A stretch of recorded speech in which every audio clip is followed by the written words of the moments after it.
Ito guys, ang dinner namin ngayon, prawn fritters. Ayan.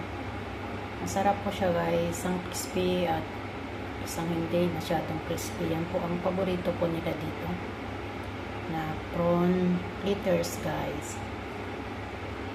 Maraming salamat po sa pagsuporta nyo, sa pagtamsak nyo sa mga videos ko guys, sa shorts, sa live at sa lahat guys.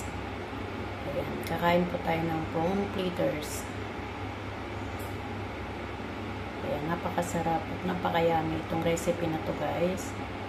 So good, so yummy, so delicious.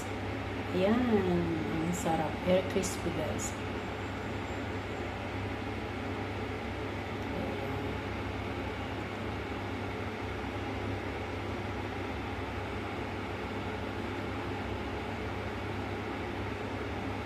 Ito po yung bago recipe ko po ngayon.